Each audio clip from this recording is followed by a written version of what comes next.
Hi, everybody, and welcome back to the Writing Show Music for Battery Percussion Series. We are in episode 8 now, the fourth part of the concert band chart race. We're going to start with the goal of trying to finish the chart in this episode. So today, or in the previous videos, we've gotten all the way up to measure 51.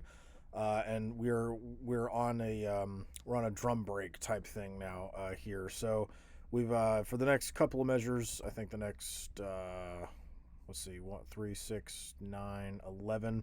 We've got one measure of the band and then two measures for percussion activities. So we're going to do a 2-measure snare break, a 2-measure tenor break, and a 2-measure bass drum break as well. Break just means solo. So let's get started. So let's write this first measure, and then copy it to all of these other two. So I'm gonna follow the exact rhythm that the batteries got, or the band has got. I am gonna change the dynamics. Oh, wait a minute. No, I'm not, because we went to fortissimo here. Actually, I will. I just won't have accents on this first phrase of stuff. So for this phrase, it'll be fortissimo no accents, and then fortissimo with accents. It'll be great. Okay. Let's see. I am going to accent the drum line, all the drum line stuff, just because it looks better to me. And honestly, it's probably going to be all accented anyway. So let's see. Tenors coming out. That should be fine to start on the right hand. On drum 4. And then we'll do maybe we'll do a rim shot on drum 1 here as well. There we go. Accent. Fortissimo. Very good. Bass drums.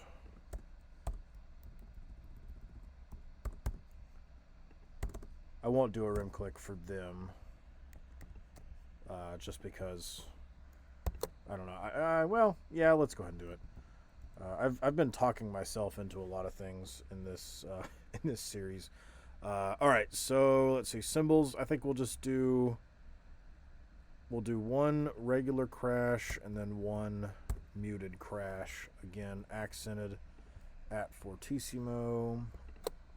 Very good. Okay, so now for we're gonna do. I think I said the order earlier, but we're gonna do snare, tenor, and bass is the order for our breaks, so to speak, or our solos. So whenever an instrument does a solo, I'm going to decrease their dynamic to forte, but keep the other ones at fortissimo. So it'll look something like this. I'll show you what that looks like here in a second. So now writing percussion breaks for any school, any group that you're working with, you're going to need to have a list of what the students are capable of doing, and then maybe some ideas that you want to impose on them as their teacher. This writing percussion solos or whatever is really about taking what your students know and then trying to augment it. However, in this video, I'm just going to write something that I think is cool, because I'm not necessarily writing for any particular person or group. So I'm just going to throw down some ideas and, for you to copy them if you would like. So the first thing I'm going to do is I'm going to write a tuplet, or a herita. And I've resigned myself to writing stickings here as we go along.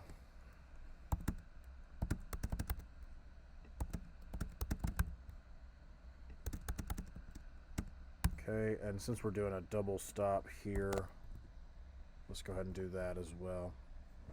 Okay, so now that we can move on with that. There we go. Nope.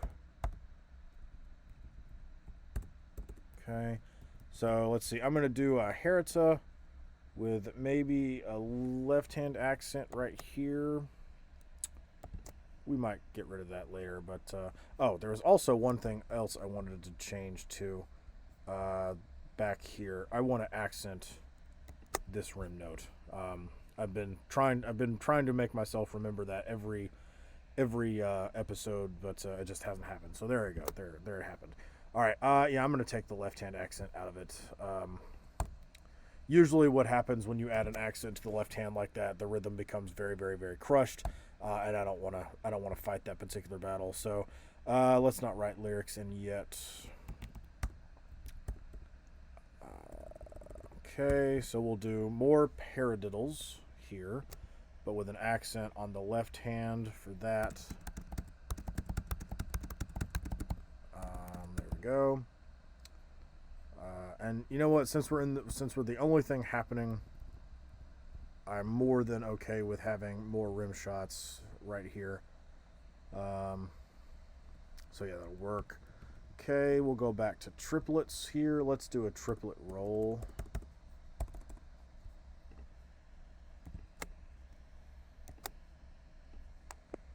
And what the heck, we'll just go full on forte piano crescendo.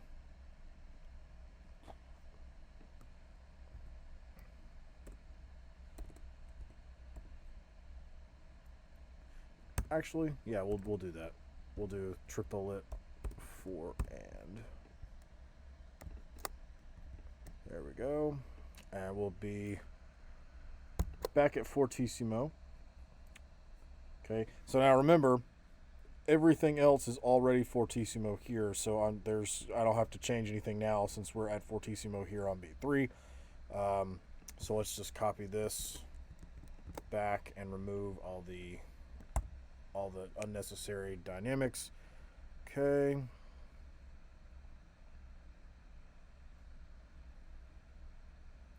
Cool. All right. I was just thinking maybe I want to do something else there, but we'll keep that for now. All right. So for the tenors, let's do. We did some triplet stuff here, so let's do some triplet stuff in the tenors. Matter of fact, we'll start with the same 2 beats. How about that? And we'll just kind of transpose them real quick.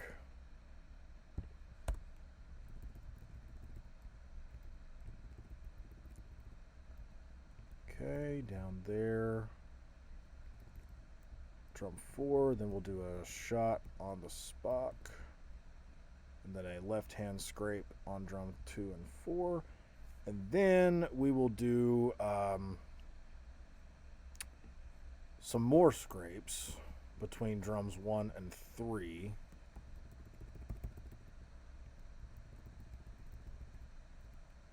Okay.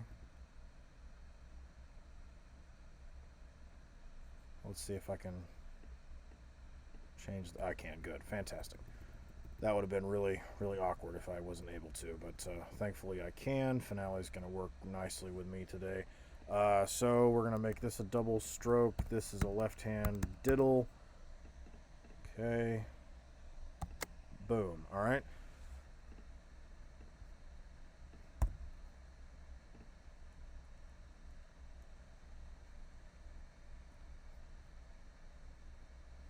All right.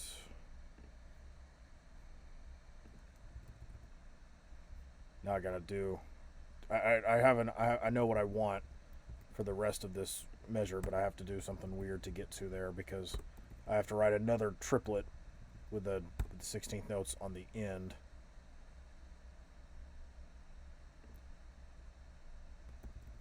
But I don't have 3/8 notes of space left here, so I have to write it in the next measure and then copy it and paste it once I put it as a tuplet. So 3/8 in the space of 2, very good. Now it's only a beat long and I can copy it over. It's a weird bug Finale has. I'm not going to fault Finale for having that particular bug because why would anyone ever do that except for a percussionist? So, you know, we won't rail on Finale too much for that. Okay. So we've got our difficult thing, which is the scrapes over the triplet. So now we'll finish off with an easier rhythm.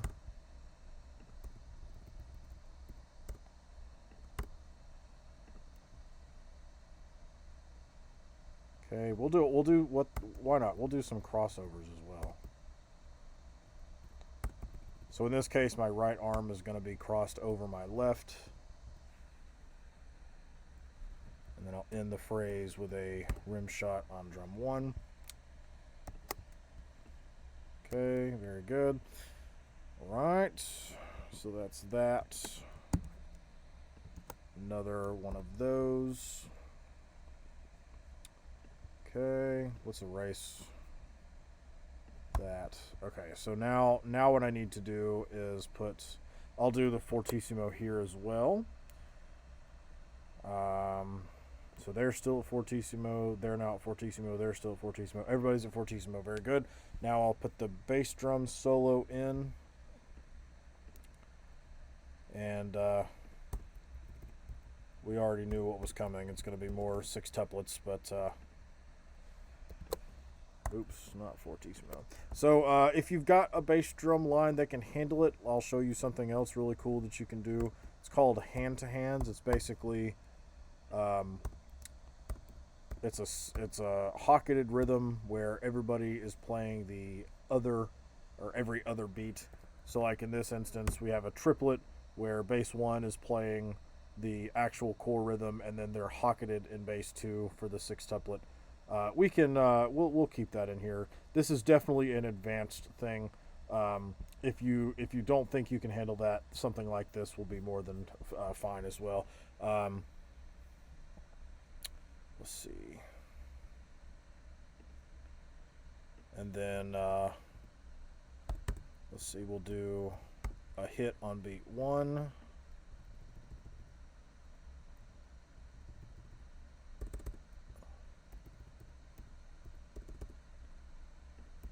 Actually, we'll do a unison note on beat 1.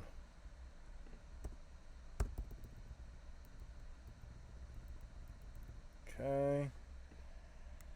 Oh, good Lord, why did it not do the triplet? There we go. There we go. No, not a quarter note, an eighth note. Write the note. There we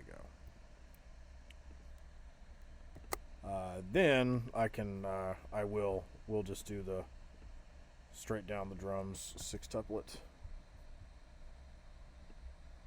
Okay. Oh, okay. That's nice. Thank you so much. And then we'll crescendo. Now for this, we're gonna do fortissimo, then fortissimo for all the hit points. And then just because we want to feel good about ourselves, I'm gonna put all of that in there as well on hit points. I promise what I just said will make sense in just a second. Okay, so basically I'm going to add accents on the downbeat of 1 and the upbeat of 2 on all of the other instruments, so that it's a little bit more impactful.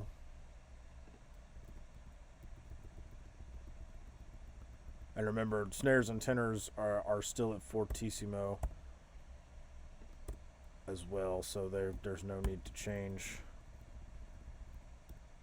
the dynamics there until we get to the end of 3, where we'll change everything to mezzo piano.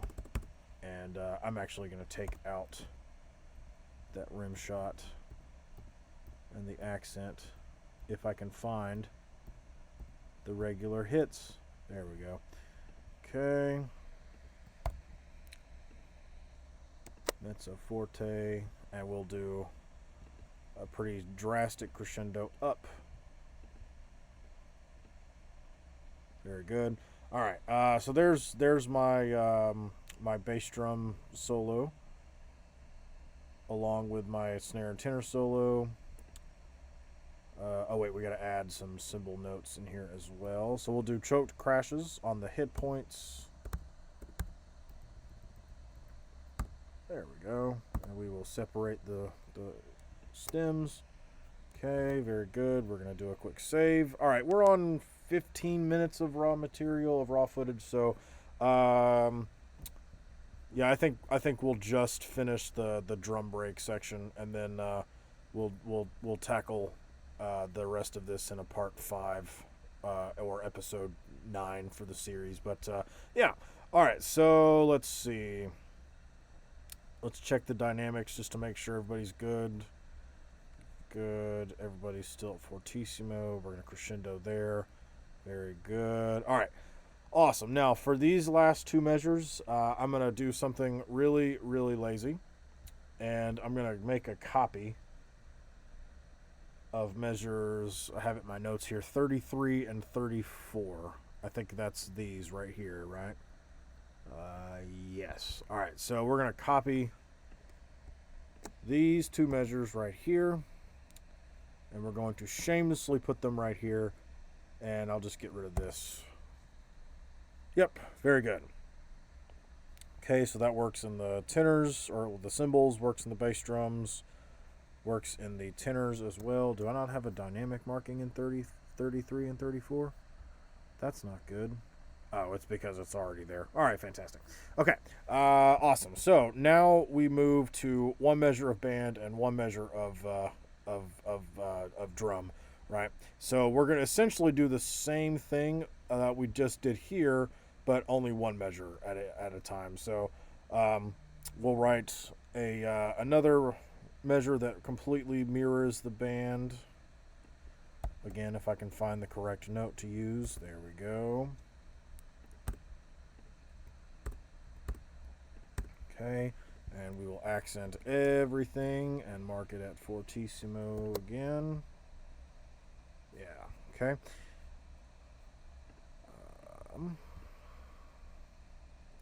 Okay, so we're getting out in the left hand here, so we'll just start everything on drum 4. Matter of fact, let's just do this. Transpose all the notes. Okay, let's see. So then bass drums will have... There we go. And we'll keep the rim click just because I talked myself into it earlier. Very good. Okay, we'll do a fortissimo here. And then for the cymbals, I actually didn't write a cymbal part in my notes for this. And on my note sheet, I said you were too lazy to write cymbal parts here, so make sure you write them on the fly. So we're going to do that. Wonderful video preparation by yours truly there. So I think we'll just do some quarter notes, choked crashes on 1 and 3 for side A and 2 and 4 for side B. It's essentially a half note or a quarter note and the quarter rest. So I'm not too worried about it being too hard. Yeah, I think that'll be fine. Okay, so all right, we have this measure here now. Let's copy it. Oh, wait a minute, I didn't write any lyrics or stickings for this. So let's do that really quick. I might cut this out of the video. All right, now we're back. Okay, so now let's copy this measure into all of these. Very good. And then I think can I do more copies? My notes say not to copy for anything for these. I have something else written that I'm going to copy later on in the chart. So we better not diverge from my original plan. Okay. Although I think this measure is a copy of something else, but we'll just write it again because we want to feel good about ourselves. And exactly. Okay. Try not to ramble too much in these things. And then we'll do accents on 4 and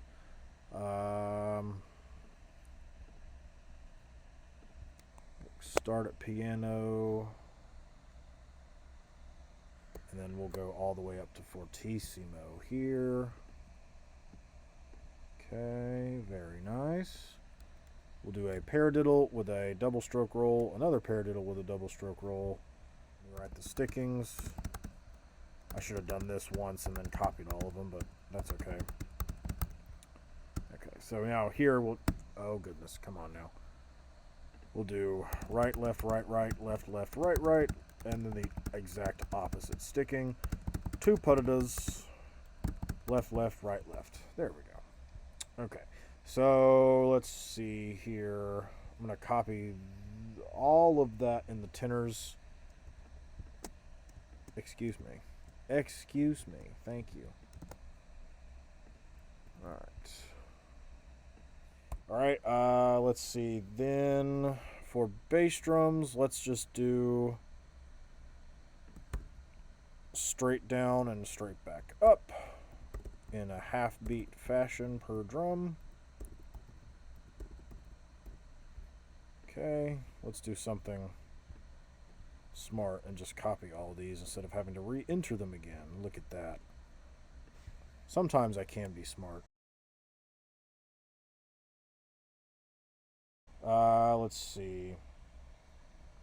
And then just we'll do the hit points on beat 1, the of 1, and the and of 2. And then there. Okay, accent everybody.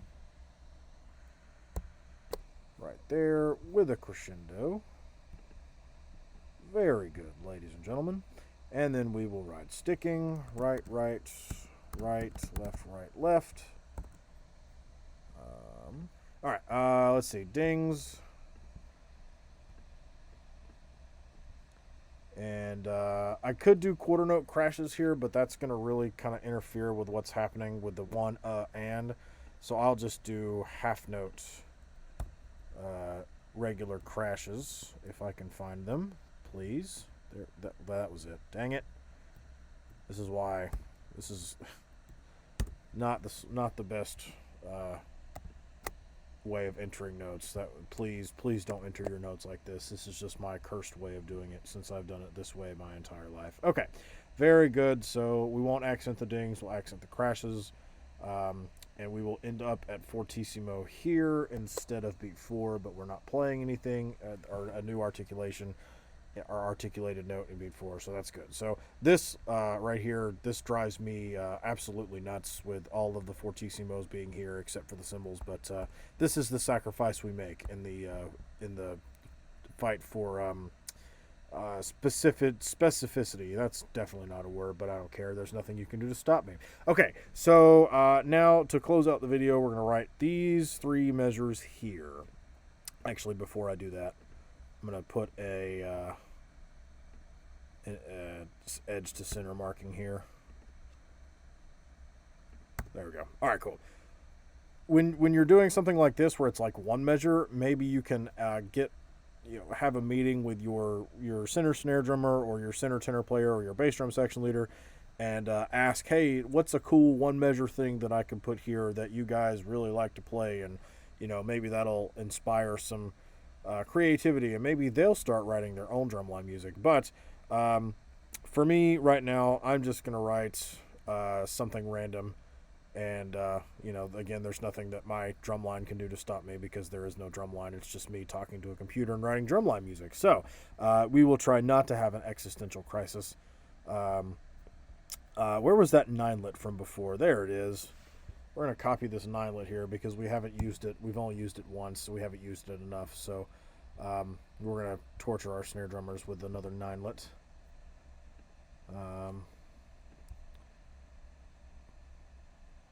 There we go. Okay. All right, so now forte in the snares, back to fortissimo. And then I'm going to get rid of the accent light tenuto marking, and we're going to actually accent those parcels of the 9-lit. Okay. All right, and then I feel like writing some rim shots on the tenors.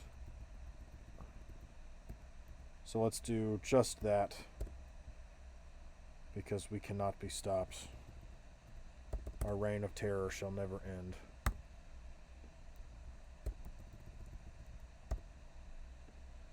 And then, why not? Let's have a triplet just straight in the middle of the bar.